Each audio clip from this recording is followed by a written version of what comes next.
irmãos, boa noite a todos. Mais uma vez aqui, aprendendo com o Senhor. E o texto que nós iremos hoje meditar é o mesmo texto que eu preguei aqui no domingo, acho que 30, se não me engano. Eu peço a você que abra sua Bíblia em 2 Timóteo, no capítulo 4, versículo 6. Vamos dar continuidade.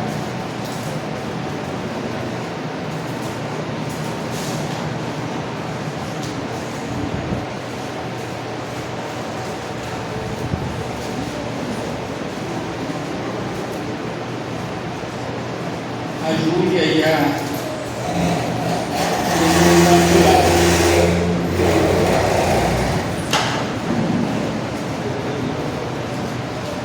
tá ok? Então diga assim, amados, em 2 Timóteo 4, versículo 6: quanto a mim, já estou sendo oferecido por libação, e o tempo da minha partida chegou. Combati o bom combate, completei a carreira, guardei a fé. Desde agora me está guardada a coroa da justiça que o Senhor, reto juiz, me dará naquele dia, e não somente a mim, mas também a todos os que amam a sua vida. Vamos orar mais uma vez. Senhor Deus, eterno Pai, louvado e exaltado és tu. Obrigado, soberano Deus, pela tua graça e misericórdia, porque o Senhor tem nos sustentado até aqui, e também, ó Pai amado, o Senhor tem nos direcionado por meio da tua palavra. Nós agradecemos ao Senhor, Deus amado, pois nós não temos palavra alguma para dar a alguém, mas o Senhor, ó Pai amado, sempre tem suprido as nossas necessidades por meio da tua palavra. Eu te peço que o Senhor esteja aqui presente, também fala o nosso coração. Tire, ó Pai amado, de nós o pecado, tudo aquilo, ó Pai amado, que nos distrai, e nos faz, ó Pai bendito, aquietar diante da tua palavra e aprender para o louvor e glória do santo nome. Amém. Amém. Meus queridos, no domingo que eu preguei esse texto aqui, porém nos versículos anteriores a esses, que foi do 1 ao 5, nós vimos aqui a urgência e a necessidade dessa carta para Timóteo. Primeira razão dela é que Paulo ele estava exortando Timóteo, um jovem pastor, a pregar a palavra. Ele chama, digamos assim, coloca Deus como diante de Timóteo para o exortar, mostrando que aquilo que Paulo estava fazendo tinha de grande importância. E também a segunda razão, que é agora que nós iremos aprender, que é a morte dele mesmo. Então a urgência dessa carta é justamente isso. Uma pessoa, para escrever uma carta, ela escolhe bem a palavra que vai direcionar a outra pessoa. E o Senhor, ele deu a Paulo esse privilégio de dar a sua palavra para exortar a Timóteo.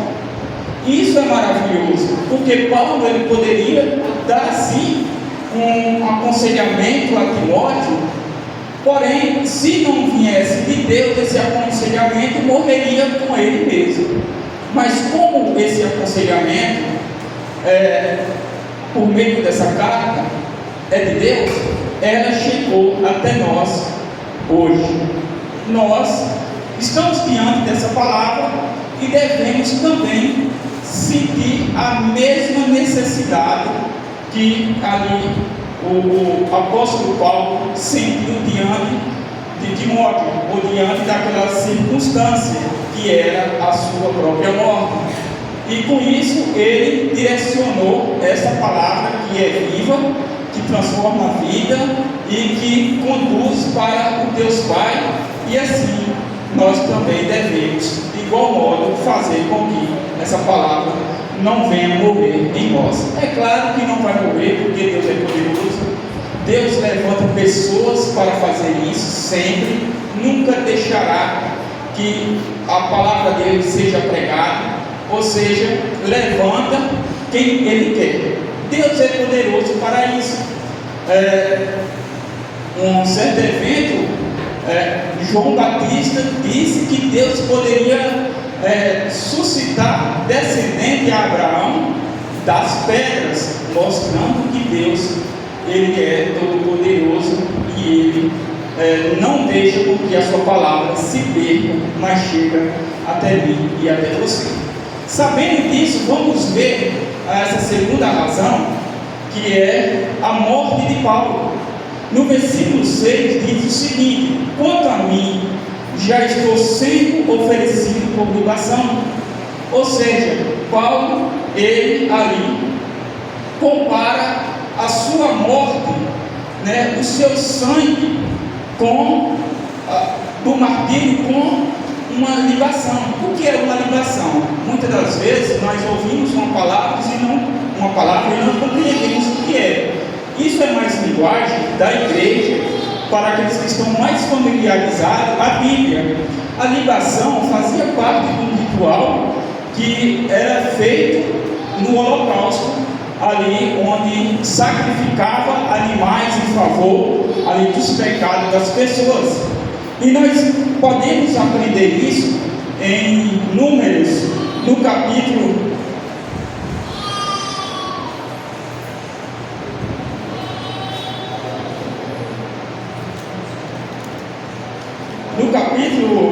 28, versículo 7. Não precisa vocês abrirem para que não venha tomar muito tempo. Que diz assim: a libação que acompanha o holocausto será 1 litro para cada cordeiro. E esta libação de bebida forte ao Senhor será oferecida no santuário. Veja bem, ali naquele sacrifício, quando era realizado, o sacerdote ele derramava aquela bebida, poderia ser vinho também, bebida forte, azeite, no altar. E Paulo traz essa figura mostrando que o seu sangue que será derramado pelo rei César seria diante de Deus como uma libação, seria aceitável. Mas por que seria aceitável diante de Deus algo assim tão terrível? Nós devemos meditar com relação a isso. Primeiro, diante de Deus, quando era derramado, quando era feito aquele ritual de libação, teria que ser algo que cumprisse aquilo que o Senhor exigia. E Paulo tem em mente que a sua vida cumpre com aquilo que Deus quer de todos os servos dele. E Paulo, ele não está sendo arrogante aqui, mas ele está mostrando para as pessoas que uma vida reta diante do Senhor até na morte é aceitável diante de Deus. Contrário de uma vida que não corresponde com aquilo que é do Senhor, que de modo algum, de hora nenhuma, é aceitável diante de Deus. Ou seja, Paulo ele tem uma vida irrepreensível diante de Deus, que até na morte, e ele sabia qual seria o gênero de morte dele, que seria a decapitação, seria ali cortado a sua cabeça por meio da espada de César. Então, até aquele ato sangrento, abominável, feito pelo ímpio, mas diante de Deus era aceitável. porque a pessoa que estava ali sacrificando a sua própria vida era uma pessoa irrepreensível. Então nós vemos o quão é importante nós termos uma vida irrepreensível diante de Deus. O que é uma vida irrepreensível? É você viver à altura do Evangelho. É isso que significa irrepreensível. É você viver de uma forma que condiz com aquilo que pregamos, que ouvimos, que a palavra de Deus é dada a nós. É isso que nós devemos entender e devemos buscar essa vida irrepreensível.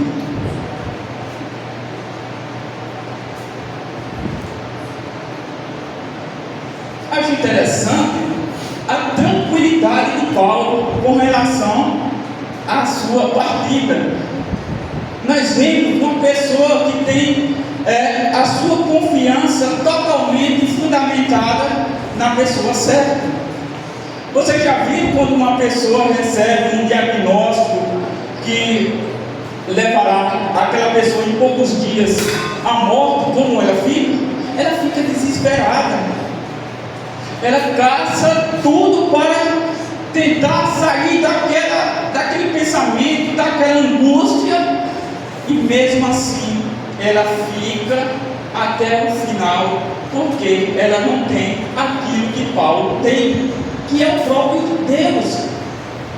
O Senhor, Ele tem dado a nós, e Ele dá não somente a Paulo, mas todos aqueles que colocam a sua confiança nele, essa paz. Sabemos que o ato de morte, de passar pela morte, não é algo simples, é difícil, mas quando a pessoa tem convicção daquilo que Deus faz e fará, essa pessoa, ela descansa no Senhor. A pessoa que confia na palavra de Deus, ela dorme. Exemplo disso é Pedro. Pedro estava guardado no cárcere para ser morto diante daquelas pessoas que ali o Herodes prendeu. O que é que Pedro estava fazendo quando o anjo chegou? Estava dormindo. Estava dormindo. De igual modo aqui Paulo ele recebeu do Senhor também a palavra dizendo que enquanto ele não fosse até César ou até Roma, até os confins do mundo, ele não seria morto. É brincadeira você ficar 14 dias em um naufrágio que não dava para saber se era dia ou se era noite, e essa pessoa com total convicção, vai dizer que o anjo falou para ele, com total convicção que ninguém se perderia, as cargas iam se perder, o barco ia romper as suas tábuas, porém ninguém iria se perder. Isso é aquela pessoa que anda próximo do Senhor. A morte, lá em Romanos, no capítulo 8, versículo 35 e em diante, vai dizer que nada pode nos separar do amor de Deus está em Cristo Jesus. Ou seja, nem a morte vai listar, que nem a morte pode nos separar. Nada. A fome não pode, a perseguição não pode, nada nessa vida pode separar de Deus. Nada. É necessário que você creia de todo o seu coração no Senhor Jesus. Isso é uma dádiva, dado somente àqueles que colocaram as suas vidas diante do Senhor. Não adianta você querer viver do jeito que a sua mente quer e depois no final você ter em mente um pensamento positivo, que hoje está na moda. Você tem que ter pensamentos positivos. Não adianta de nada se Deus não tiver no controle da sua vida. O teu pensamento positivo, negativo, não vai influenciar em nada. O que influencia é o Senhor Jesus. Isso que influencia. Por conta de que isso influencia? Como você sabe disso? Como você pode perceber isso? Quando você crê. E a partir desse momento que você creu, você abre mão de tudo para viver essa palavra. Isso é uma demonstração do poder de Deus, e que você creu de verdadeiro coração. Então, meus queridos irmãos, nós vemos aqui o seguinte: o tempo da minha partida chegou. Essa palavra partida aqui quer dizer, tem alguns exemplos que no grego traz para que nós possamos entender melhor.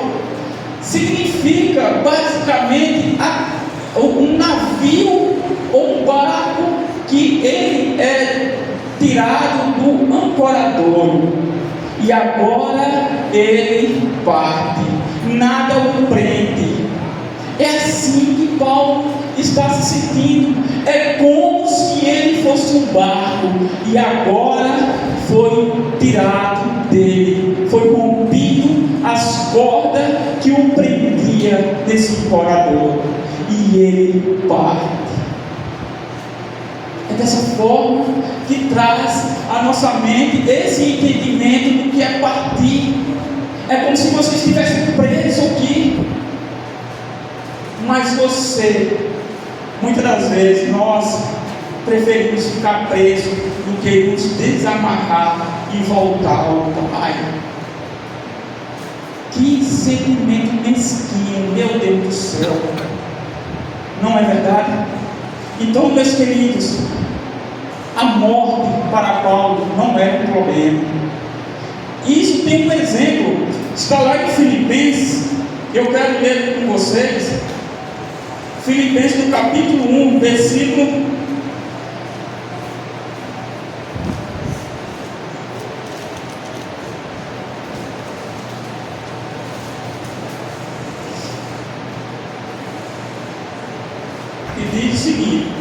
23: estou cercado pelos dois lados, tenho desejo de partir e estar com Cristo, o que é incomparavelmente melhor. Ou seja, Paulo aqui, ele estava preso em dois lados, digamos assim. Se ele ficasse aqui, ele poderia contribuir muito com a obra de Deus, fazendo a obra de Deus. Porém, ir para o Senhor é incomparavelmente melhor. É essa imagem que eu e você devemos ter em nossa mente, que partir não é o fim, é incomparavelmente melhor, somente para aqueles também que estão em Cristo Jesus. É essa mentalidade que nós devemos ter em nossa mente, não é? É isso que deve estar claro, e nós devemos estar seguros disso, que partir e estar com Cristo Jesus é incomparavelmente melhor. Paulo, ele não sente esse peso da morte aqui, porque Paulo, ele sabe que é incomparavelmente melhor estar com Cristo do que permanecer aqui. Muitas das vezes falta essa convicção em nós. Choramos, não é errado, desesperadamente, sim, é errado, quando alguém de nossa família parte. Devemos chorar por conta de saudade e tudo mais. Agora, desespero, como se tudo acabou, não. Devemos ter uma mente esclarecida com relação a isso. Então, meus queridos irmãos, Paulo, ele tem essa segunda razão de mandar essa carta para Timóteo. Primeiro, exortar Timóteo a pregar essa palavra, porque essa palavra ela é inspirada por Deus, porque essa palavra ela é útil para a educação, para a repreensão e para a correção. Ela é útil para o nosso dia a dia, ela molda o nosso caráter. E nós ficamos cada vez mais parecidos com Cristo Jesus quando nós estamos próximos dessa palavra. Então, meus queridos irmãos, a segunda razão que eu tenho enfatizado aqui é a sua morte, e nós vemos que Paulo não está temendo a morte. Paulo, pelo contrário, como diz lá em Filipenses, que é incomparavelmente melhor estar com Cristo. Vamos continuar. Ele vai dizer algo maravilhoso, e que como seria legal nós tivéssemos essa mesma palavra em nossas vidas. Combati o bom combate. Está faltando, tá? Está faltando combatendo, tá? Combatendo está em falta, infelizmente. Meus irmãos, combater o bom combate é você viver de uma forma espiritual em perseverança dessa fé que é dada a nós. Nós devemos combater todas as coisas que vierem até nós por meio da fé em Cristo Jesus. É isso que nós devemos ter. Nós devemos ser combatentes, não oscilantes. Um combatente é aquele que traça luta corporal, e com um piscar de olho, se ele vacilar, ele jogar ao chão. É por isso que há necessidade de quê? De nós estarmos atentos. Devemos ser como esse homem aqui que luta corporalmente, ávido para derrubar o seu oponente e não ser derrubado por ele. Nós devemos ser esse bom combatente. Nós devemos buscar imitar Paulo nessa prática. Não devemos ser oscilantes. Combate a fé aqui agora, amanhã você já está xingando ela. Nós devemos ser constante, firme naquilo que o Senhor quer de mim e quer de você. Completei a carreira. Percebemos aqui que Paulo ele usa a linguagem ali de atletas, homens que nas Olimpíadas tinham luta de corpo com o outro, e aí ele era um bom combatente. Aqui já é aquele que é o velocista, é aquele que corre e completa a carreira. Ou seja, enquanto você está no percurso e não ultrapassa a faixa de chegada, você ainda está correndo, você ainda não completou a carreira. Você tem que completar a carreira. Você não pode começar uma coisa aqui e logo a pouco os seus pés extravia e vai para outro caminho. Pelo contrário, a meta é estabelecida, você está concentrado e você corre até obter a chegada. Enquanto você não chegar, que no caso é o caso de Paulo, ele está aqui na linha de chegada, digamos que aqui é os metros finais. E o que nós vemos que Paulo está fazendo, ele está exortando. Paulo ele poderia estar fazendo outra coisa, como todos do século presente pensam que é o correto. Aproveitar a vida enquanto eu posso. Tenho 3 meses de vida, vou aproveitar a vida, né? Errado. O melhor aproveitamento de vida que eu e você podemos ter é estar nos pés de Cristo Jesus, aprendendo, porque nós iremos receber do Senhor aquilo que nós não merecemos.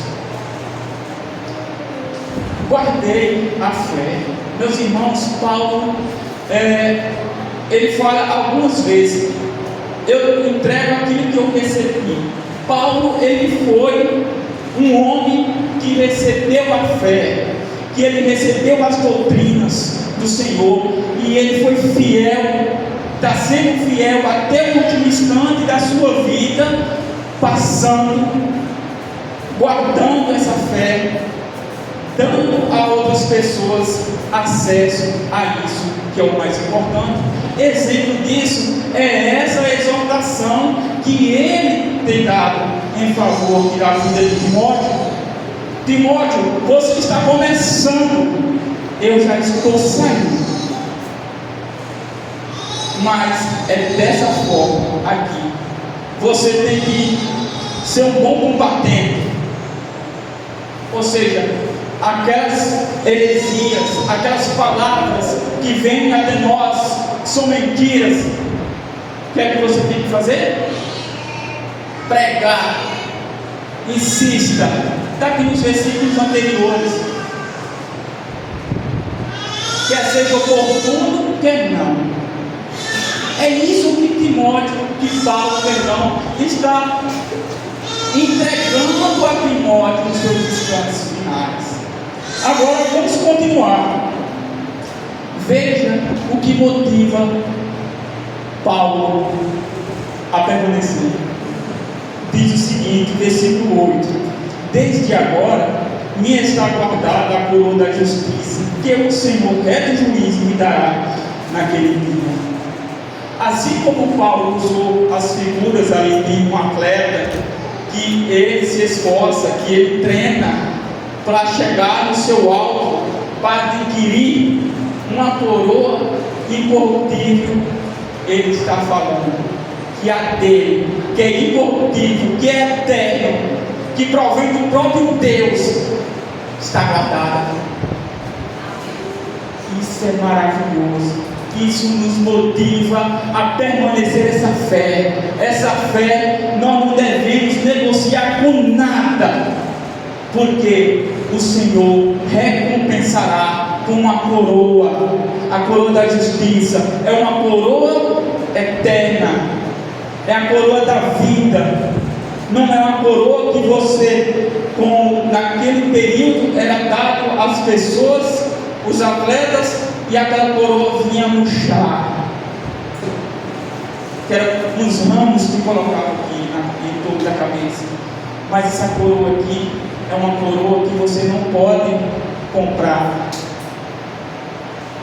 É uma coroa que o dono do evento, ele não pode pegar e te dar. Somente aquele que é todo poderoso, que é Deus Pai, por meio de Jesus Cristo, me garante. Somente. Então, continuando, está guardado para Paulo, né? Agora, continuando o versículo: e não somente a mim, mas também a todos os que amam a sua vida, a vida de Cristo. Está guardado para mim, está guardado para você, que ama a ideia, e não somente a ideia, mas a certeza que Cristo Jesus voltará. Essa coroa está guardada para mim e para você. Caso você não crê que Cristo Jesus voltará e estabelecerá o seu reino, você não faz parte dessa coroa. Por exemplo, tem pessoas que acham a ideia um absurdo. Se Cristo Jesus viesse o mês que vem, tinha gente, moço, agora não, deixa eu viver mais um pouco aqui, como se a vida dela aqui, ou como se qualquer outra coisa aqui fosse mais importante do que a vida de Cristo Jesus, do que a coroa que está guardada na eternidade para todos que creem. Então, meus queridos irmãos, nós hoje, aqui, essa noite, devemos, primeiro, nós devemos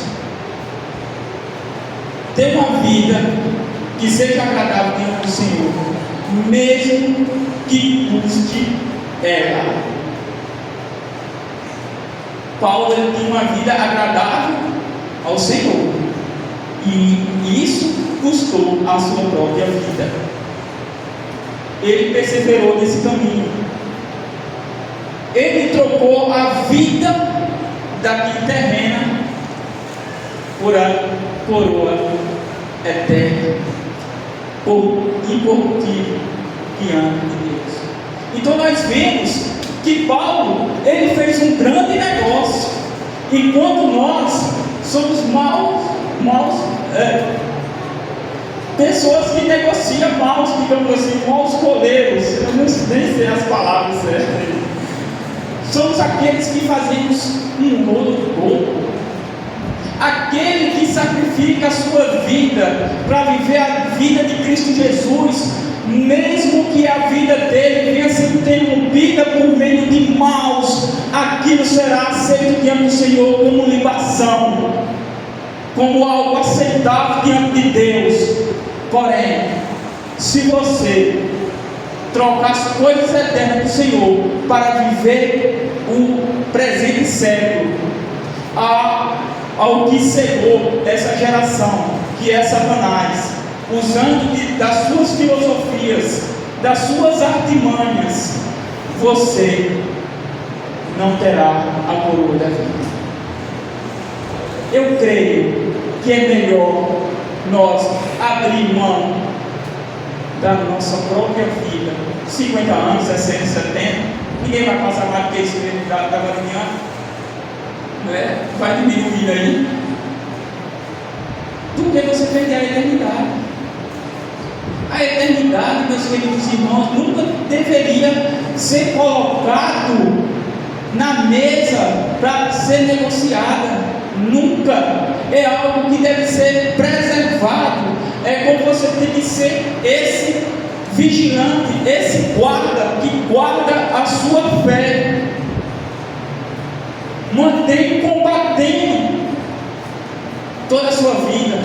É como esse atleta que você ali na linha de chegada está pronto para ser coroado. Devemos viver dessa forma, e essa forma exige uma coisa: que você creia em Cristo Jesus de todo o seu coração, de toda a sua fé e de toda a sua força. Amém. Isso não é simples, porque, exemplo, muitas das vezes nós amamos mais um filho do que o próprio Deus. Se você não é apto de abrir o amor pelo seu próprio filho, você não é digno de Cristo Jesus. Cristo Jesus falou isso lá no capítulo 10 de Mateus. Aquele que ama mais a pai, a mãe, filhos, esposa e tantas outras coisas, mais do que a mim, não é digno de mim. Detalhe, não é para você odiar não o seu irmão, o seu filho. Não é. A palavra de Deus não está mandando você odiar, não está mandando você amar acima de Deus, porque todos são perecíveis, somente Deus é. Certo? Que Deus nos abençoe, nos ajude, e você corra até o final, guarde essa fé e combate um bom combate. Seja um homem de Deus, seja uma mulher de Deus, seja uma criança de Deus, porque as coisas eternas são superiores a que nós podemos contemplar hoje com os nossos próprios olhos. Vamos orar mais uma vez? Senhor Deus, eterno Pai, o que eu te suplico ao soberano Deus, juntamente com a igreja, é que o Senhor nos conceda esse privilégio que o Senhor concedeu a Paulo, de guardar, ó Pai amado, a fé, de combater o combate, de correr, ó Pai amado, até o final, e ali, ó soberano Deus bendito, não de uma forma em vão, mas com os olhos fitos na eternidade. A eternidade, ó Pai amado, deve estar enchendo os nossos olhos, a nossa alma, e que nós venhamos desejar isso com toda a nossa força, ó Pai amado. Coloque isso no nosso interior, no nosso coração, em nossa mente, ó soberano Deus. Nos ajude, ó Pai amado, e nos desapegar daqui, ó soberano Deus. Não venhamos ser pessoas insensatas, tolas, que preferem aqui e agora, ó Pai amado, e vai perder toda uma eternidade de majestade e beleza diante do Senhor. Pai, tenha compaixão de cada um que aqui está. Abençoe os visitantes. Abençoe, ó Pai amado, cada um que vai ouvir essa mensagem depois ali no YouTube, ó soberano Deus. E que o Senhor, ó Pai amado, venha ser glorificado em nome de Cristo Jesus. Amém.